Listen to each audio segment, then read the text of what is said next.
Today on Live at 4, why a local fire department is forced to put out the call for volunteers. The town of Sheboygan Fire Department is doing all it can to make sure it's able to respond to emergencies. But as Ann Sterling tells us, New at 4 is just one of many rural communities struggling with a potentially life and death issue.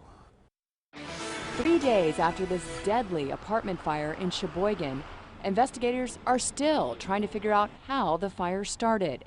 The flames were so intense, firefighters with the city of Sheboygan called in backup crews. We had 37 members of our department there, but we also needed more help. And our callbacks weren't enough, so we asked our neighboring communities to come in, and 30 of those members from different communities, we had 5 different departments involved. Firefighters from the town of Sheboygan answered that call. All the firefighters here are volunteers. When I started on the fire department, we were doing about 40 or 50 calls a year, and now we're doing 100 calls a year and counting. More calls means the urgent need for more firefighters. It's kind of a perfect storm right now, and we need to do something about it. That's why firefighters in Sheboygan are putting out a call for volunteers.